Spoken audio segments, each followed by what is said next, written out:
न जाने क्या किया था कि पति ने उसे एक के बाद एक कई थप्पड़ जड़ दिए। हमेशा हर सिचुएशन को शांति से हैंडल करने वाली पत्नी भी इस बार इतनी अशांत हो उठी कि उसने अपनी चप्पल ही निकालकर पति की ओर दे फेंकी। चप्पल पति के बालों को छूते हुए निकल गई। ये किस्सा यहीं पर खत्म हो सकता था, मगर पति ने इसे अपनी मर्दानगी का विषय बना लिया और बात बद से बदतर होती चली गई। रिश्तेदारों ने भी आग में घी का काम किया। किसी ने कहा जो औरत अपने पति को चप्पल से मार सकती है वो ना ही तो वफादार हो सकती है और ना ही पतिव्रता। ऐसी औरत परिवार ही नहीं पूरे समाज पर कलंक की तरह है। बीवी के पक्ष वाले कहाँ पीछे रहने वाले थे। किसी ने कहा 21वीं सदी में भी जो स्त्री के साथ मारपीट करते हैं उन्हें तो जेल भेज देना चाहिए। तो कोई कहता जरूर उसको कोई और पसंद आ गई होगी इसलिए अब पत्नी से मारपीट करने हैं। बात कोर्ट तक पहुंच गई। दोनों पक्षों ने एक दूसरे के खिलाफ केस फाइल कर दिया। पति ने चरित्रहीन होने का तो पत्नी ने दहेज और शारीरिक उत्पीड़न का आरोप लगाया। 2 वर्षों से अधिक समय के लिए केस चला था। इन 2 वर्षों के दौरान दोनों पति पत्नी अलग अलग रहे थे। इन 2 वर्षों के दौरान दोनों पक्षों के समर्थकों की संख्या कम हो गई थी। पहले जहां दोनों पक्षों में समर्थकों का समूह होता था, अब गिने चुने लोग रह गए थे। पति और पत्नी दोनों की आर्थिक स्थिति भी इस समय के दौरान नीचे गिर चुकी थी। जिन्हें वो अपना शुभचिंतक समझ रहे थे, पैसों की बात आते ही उन्होंने भी अपना पलड़ा झाड़ लिया था। अगर कोई देने को राजी भी हुआ तो मोटे ब्याज की शर्त पर। आखिरकार वही हुआ जो सब चाहते थे, डाइवोर्स। हर कोई खुश था, दोनों पक्षों के रिश्तेदार, उनके माता पिता और दोनों के वकील। लेकिन 5 साल की सुखद शादी और एक सुंदर बेटी होने के बाद मिले इस डाइवोर्स से पत्नी मूक थी और पति शांत। शायद ये एक इत्तेफाक ही था कि इस खुशी को मनाने के लिए दोनों पक्ष के लोग एक ही चाय की टपरी पर बैठे, आमने सामने। इत्तेफाक इसलिए क्योंकि ज्यादातर लोग जो एक दूसरे के विरोध पक्ष को सपोर्ट कर रहे थे वे एक दूसरे को अच्छे से जानते भी नहीं थे। पति पत्नी भी इन सभी से दूर एक दूसरे के सामने मेज पर बैठे। पत्नी ने पति से कहा, अब तो खुश होगे ना, तुम्हारे मन की जो हुई है, मुबारक हो, तुम भी तो आज जीत गई हो। मुझसे तलाक तो तुम्हें भी मिल गया है।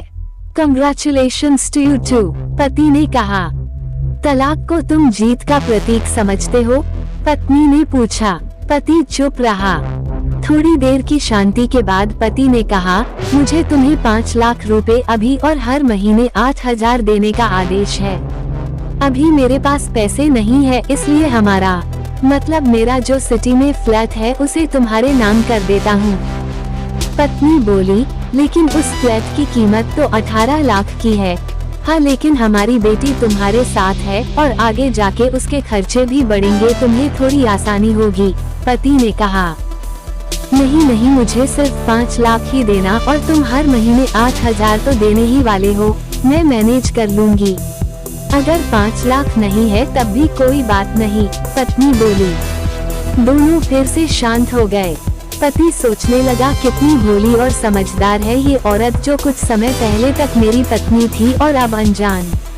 ये वही है जो कम से कम खर्चे में घर चलाती और पैसे बचाकर मेरे जन्मदिन और बर्थडे पर हमेशा मेरे लिए नए कपड़े खरीद लाती। कभी बीमार भी हो जाती तो पैसे बचाने के लिए मुझे मालूम न होने देती और घरेलू नुस्खों से अपना इलाज कर लेती, मगर घर में कोई और बीमार होता तो तुरंत डॉक्टर के पास लेकर जाती। मेरी ही मति मारी गई थी, मैं ही अपनी झूठी मर्दानगी के चक्कर में इतनी बड़ी गलती कर बैठा। पत्नी के दिमाग में भी उथल पुथल चल रही थी। अभी भी वैसा का वैसा ही है, पहले भी खुद से ज्यादा हमारे बारे में सोचता था और अब भी वही कर रहा है। ये वही आदमी है जो मुझे एक्सीडेंट से बचाने के लिए खुद मोटरसाइकिल के आगे कूद पड़ा था और अपनी उंगली तुड़वा बैठा था। पता नहीं कौन सी मनहूस घड़ी में मैं झगड़ा कर बैठी। पति ने मौन तोड़ते हुए पूछा, अब तुम्हारे कमर का दर्द कैसा है? ज्यादा तकलीफ तो नहीं होती? पत्नी हल्का सा मुस्कुराई और बोली, अभी भी होता है, अब तो पेट में भी क्रैम्स उठते हैं। वो तो होगा ही, तुम योगा या कसरत भी तो नहीं करती हो। अब किसी गायनेकोलॉजिस्ट को जरूर दिखा देना, पति ने कहा। तुम बताओ, तुम्हारा अस्थमा कैसा है अब? क्या अब भी दौरे पड़ते हैं? पत्नी ने पूछा। हाँ पड़ते हैं, पहले से ज्यादा, क्योंकि अक्सर इन्हेलर भूल जाया करता हूँ, याद दिलाने के लिए तुम जो नहीं हो अब, पति बोला। पत्नी के आंखों में आंसू आ गए। वो बोली, तुम्हें मेरे चरित्र पर सवाल नहीं उठाने चाहिए थे, तो ये परिस्थिति आती ही नहीं। हाँ मैं जानता हूँ, मैं लोगों के बहकावे में आ गया था, पति बोला। तुमने भी तो मुझ पर दहेज का इल्जाम लगाया था, वो बोला। गलत था और इस बात का मुझे भी पछतावा हुआ, पत्नी ने कहा। पति कुछ कहना चाह रहा था लेकिन हिचकिचा रहा था। पत्नी ने पूछा, कुछ कहना चाहते हो? वो बोला, क्या सब पहले जैसा नहीं हो सकता? क्या मतलब? पत्नी बोली, मतलब कि हम फिर से पहले की तरह पति पत्नी बनकर, सच्चे दोस्त बनकर नहीं रह सकते? पति बोला, पर ये डाइवोर्स के पेपर दिखाते हुए पत्नी ने कहा। फाड़ देते हैं, पति ने अपने पास रखे डाइवोर्स के पेपर फाड़ते हुए कहा। पत्नी ने भी अपने पास रखे पेपर फाड़ दिए। सभी हैरान थे, वकील, रिश्तेदार और माँ बाप। पति पत्नी दोनों एक दूसरे के हाथ में हाथ पकड़े अपने घर की तरफ चले गए।